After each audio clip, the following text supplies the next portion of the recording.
Hello everyone, welcome back. My name is Greg Furman and this is the Vantage Point AI Market Outlook for the week of August the 1st, 2023. Now, to get started this week, the first thing we want to do is make sure we're doing an accurate check of the performance of the main markets. Now, when we look at the equity markets for the month of July, we can see that we're up 2.96%. Now, again, what I've talked about is using proper anchor points in our trading, not rolling performance, because that can be very misleading. We want to know exactly where we've been on the week and on the month. So on the month with the SPYs of the S&P 500, we're up 2.96%. But this previous week, we're actually not down on the week. We're up 7.72%. So still a decent week for the stock market. You can see that this entire week we've been running along the Vantage Point long predicted. Now, again, this is a very strong predicted moving average, 41.20. The entire week we've bounced off of that. We've seen a lot of volatility on Thursday. I'll talk about that more in a minute, but that's largely profit taking after the Fed and the Fed comments on Wednesday. So for next week with the SPYs, we can see that we've got a reverse check mark on our neural index strength. The predicted RSI is holding above the 50 level. Now, our predicted difference is still a bit of a concern for a deeper corrective move, and if we're going to get that, it would likely be next week. So we would look for a move potentially down towards our T-cross long, 45.12. This is our main pivot level that we would look for. If we're holding above that, we stay long. If we break down below it and stay below it, we look for shorts. But the core indicators from Vantage Point are mixed, but the neural index and the neural index strength are both in agreement. The predicted RSI is telling us we have building momentum on the equity markets yet again. So once we've looked at that and assessed the actual real performance in the month with the equities, it still has a bias towards stocks. Now, the dollar has recovered based around the Fed, based around that GDP number largely. But again, when we look at some of the core indicators, they're actually nowhere near as bullish as what you would think. The neural index strength, again, is sloping on a downward angle. Now the neural index is green, but as you can see, the medium term is getting ready to cross the long-term predicted difference. That, if nothing else, is warning us to be very cautious here. Now, when we look at the true performance of the dollar in the month, it was not good at all. We remained firmly below the yearly opening price and the monthly opening price. Now, this past week, we can assess here in Fed week that we've largely held above the weekly opening price and we've seen some pretty good rallies. However, what I will point out here is that the bulk of this rally came on one day, which was on Thursday. In the Vantage Point Live training room, we work on this based around the 5-point plan, that Thursday is a reversal trading day, and very often Friday goes back to its normal price.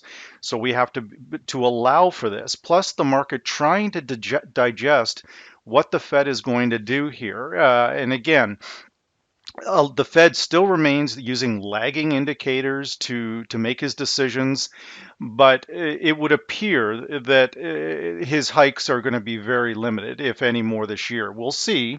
But for now, the dollar is holding above our T-cross long, 101.38. In the first week of the new month, prior to the non-farm payroll number, we do see dollar strength, that dollar cycle. But in the month of August, liquidity dries up here, guys. We may only get that for a day or two, and there'll be less dollar buying because, again, a lot of people out on vacation. But for now, the dollar is actually not as strong as what it would appear to be based on these core indicators. Now, with gold prices this week, again, only in my respectful opinion, I think it was a good buy on a dip. You can see we've had a pretty strong drop on Thursday. But remember, guys, that Thursday is a profit-taking day. I often have used the terminology that I have a 2-day rule because, like many other people, I've been caught in moves like this only for the next day for it to turn around again. So again, gold usually does okay from a seasonal standpoint at this time of year. So you can see on Friday, we've started to reverse those losses, and we did not close below that T-cross long at 1954.90. We're closing the week at 1959. So again, I don't think gold is done yet by a long shot. You can see the reverse check mark on the neural index strength. The predicted RSI is not holding momentum below the 40 level. We're looking for a consistent breakdown below the 40 level, and I want to see that slope continuing to move down, but as you can see, it's not. So I would look for gold to try and recover somewhat, but again, we are going to have some dollar buying here, guys, which will put a little bit of pressure on gold, but it's very, very important because in my respectful opinion, with my own direct client base, is that a lot of traders get caught in Monday price and on Thursday price.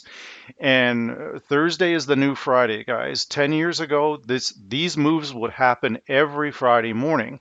But now they're usually happening every Thursday morning, usually around 10, between 9:30 a.m. and 11:30 a.m. on Thursday. So be very, very cautious around that particular time. Now, with the idea that the US is not going to have a hard landing, they're going to have a soft landing. That has not been validated despite the comments from the media. Once again, oil is reacting to this, but again, when we're using proper anchor points, and again, that's at the beginning of the year, the beginning of the month, the beginning of the week, then we have a hard line in the sand, which is the yearly opening price, 80.73. We've come up to this level all week and we are stalling. So if oil is going to fail, then it's going to be at this level and it's likely going to be next week. So again, I'm watching the Vantage Point indicators very, very closely for any kind of signal that we've got a reversal coming here. Now, the predicted differences are running sideways. Our neural index strength is bouncing off the zero line. The predicted RSI is overextended at 88.3, but that doesn't necessarily mean it's going to go lower. What we really need to see next week is, can we see a sustained break of 80.73? Now, respecting the fact that this is an outlook, not a recap of something that's already happened, my prediction here is that oil accelerates higher on Monday and then reverses and goes significantly lower on Tuesday or Wednesday. This is what I've seen with this commodity and any currency that's correlated to this commodity. A Monday, Tuesday reversal. Be very cautious of this, guys. The initial push likely will be up. The question is, can we hold above 80.73? And in my respectful opinion only, it's very, very unlikely at this time of year. Now, when we look at Bitcoin, Bitcoin basically running sideways along the verified support low, that particular area, 28,885. A stronger seasonality that I can warn you of now is mid-September to mid-October, early November. So be mindful of this coming, that despite what these media pundits are saying, Bitcoin is again, if you look at any year over the last 10 years where Bitcoin's been down 50% or more, in that calendar year, the next 3 years have been up 80, 50 to 130% every year for the next 3 years. So Bitcoin is not done by a long shot. We're going into summer trading, so I don't think you're going to see a lot of movement in any of these markets in the month of August. They'll be very subdued. But for now, for the coming week, we look at our verified support low at 28,885, and it remains a long while above that particular level. Now, as we look at some of our main Forex pairs, once again, we can see that when a currency hikes or when a country hikes their interest rates, that doesn't always benefit the currency, despite what economists tell us. So as you can see, the Eurozone hiking, and it really did not benefit the euro in any way, especially at the end of the month in a period of known dollar strength. So for now, our monthly opening price will reset for the month of August, and that's likely going to be somewhere I would guess around the 109.80 area. So if we can get back up above 109.80 and stay above that, then the euro is a chance. But if you look at the indicators from a predictive standpoint, not from a recap standpoint, right now the medium term predicted difference is starting to roll back up. The neural index strength is pointing up. The RSI is starting to recover. This is a classic warning sign that we are only days away from a reversal here. So if nothing else, the MA diff cross warns us to be very cautious of selling down here. The primary trend in the month of July has been up for the euro. We're above the monthly opening price. We're above the yearly opening price. You can see we've had good action off that weekly opening price, but this past week was just too much for it with the Fed, with the ECB. So it's given up some of these gains, but even the euro has tried to recover into Friday. Now, if we want to get above our T-cross long, 110.51, if we can get back up above that, then that should start the euro on a rally upwards. But a lot of factors are going to play into this. The main thing, guys, 110.41, 110.51, that's our long predicted, our T-cross long pivot levels. We need to clear those. If we can't get above those, guys, and we can't get above our weekly opening price, the trade is not validated. It's a short for another week or so. That's entirely possible at this particular time. Now, with the US Swiss franc, a good recovery trade here. The question is, can the dollar make any gains against the Swiss currency? And it's really struggled over the last 4 or 5 years. This is not a one-off thing here, guys. There's been a significant depreciation in the US dollar against the Swiss franc, which is odd because the dollar's made such huge gains against the Japanese yen. And there's a positive correlation between the Swiss franc and the Japanese yen, but with the carry trade, that is completely broken down. So for now, for next week, if we believe that the dollar cycle is still in play and we're going to get some dollar buying in that first week of the new month, then we would potentially set up our long trades above 87.14. If you want to stay with the primary trend, that is clearly down. Our yearly opening price 92.51. Horrible month for the dollar against the Swiss franc, again at 89.47, dropping 3 cents here, or more than 3 cents on the month.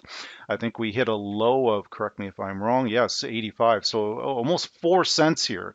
The dollar's given up. That's a big move in 1 month, guys. So again, the dollar is really showing its depreciation against this particular currency.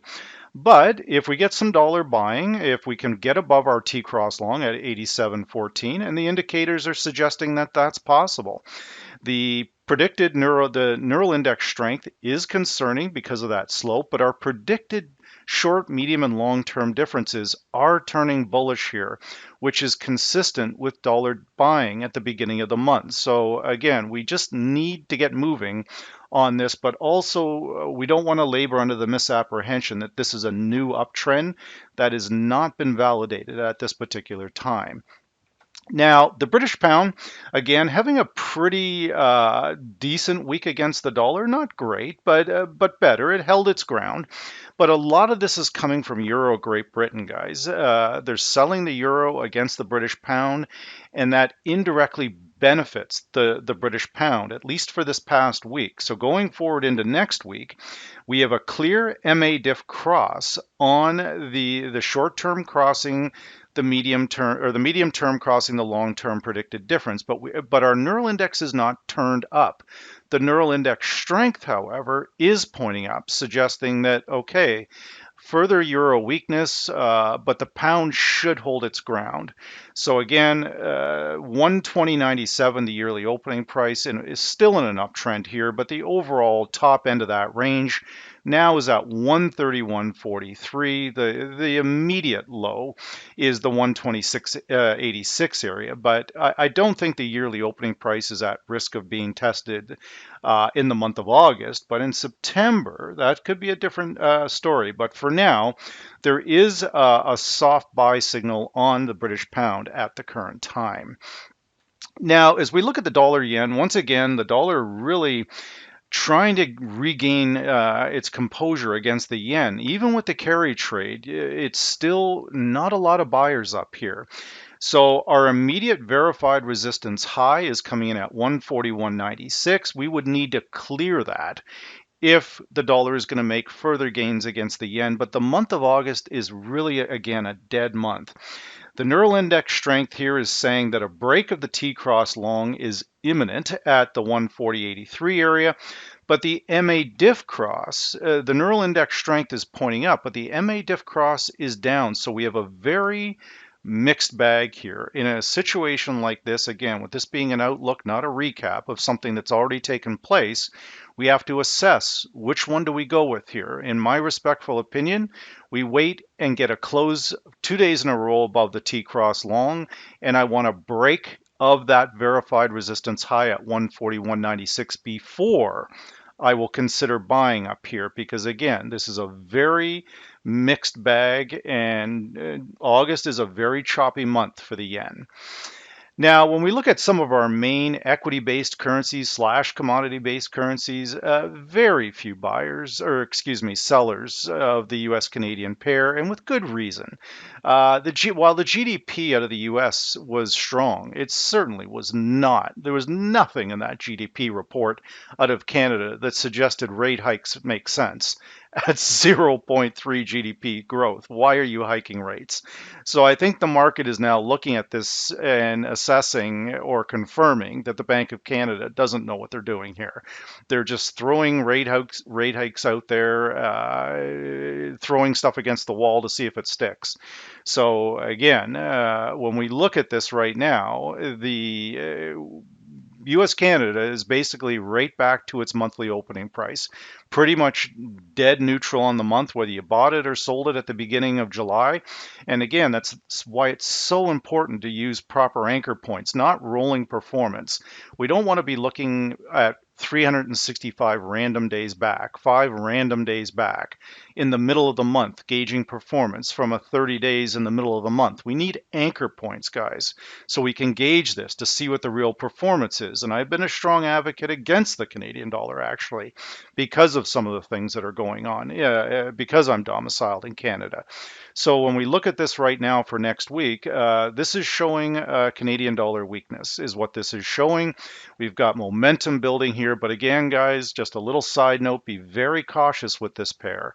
It has a proven track record of a Monday, Tuesday reversal. So whatever it does on Monday, it tends to do the exact opposite on Tuesday for that 1 day period. And they can, some of those moves can be large. So for now, I would like to see us break higher and stay above our Vantage Point T-cross long at 132.15. So this pair should be starting to move higher. I know the analysts are saying calling for 128, 129. I'm not in that camp, guys. I'm calling more towards the 134, 135 level. As long as Justin Trudeau is in power, his economic policies, in my respectful opinion, again, only are reflected in the currency exchange rate, and it's not great. So again, those policies are having a pretty damaging effect to that Canadian currency. So right now, if we can stay above that, longs carry a very strong bias at this particular time. The Aussie and the Kiwi.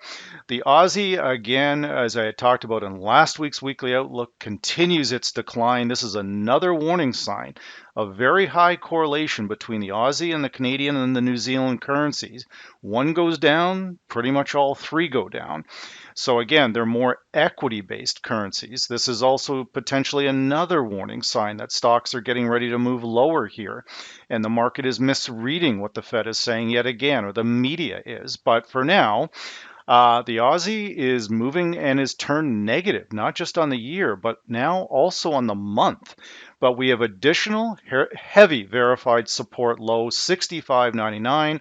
I would be looking for that to hold. The second the Vantage Point core indicators, the neural index strength, the MA diff cross, once they start to turn, but I don't believe that will be until probably the end of the first week of August or into the second week of August. But for now, again, the indicators are warning for a further decline, and the Kiwi is not much better. The Kiwi remains slightly positive on the month. You can see our monthly opening price here using that very powerful point in time indicator from VantagePoint, 61.31.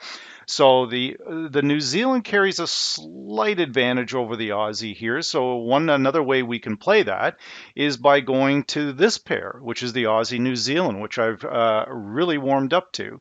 And you can see that, again, right now, and just to clarify what Aussie New Zealand is, in order for them to sell Aussie New Zealand, they need to sell Aussie US and buy New Zealand US. So it kind of explains the reaction to the yearly opening price. So right now, when the Aussie US turns higher, then it's very likely Aussie New Zealand will turn higher, which opens the door for additional trades. But right now, these indicators are pointing down, which is suggesting more Aussie weakness, but the New Zealand could stabilize. So with that said, this is the Vantage Point AI Market Outlook for the week of August the 1st, 2020.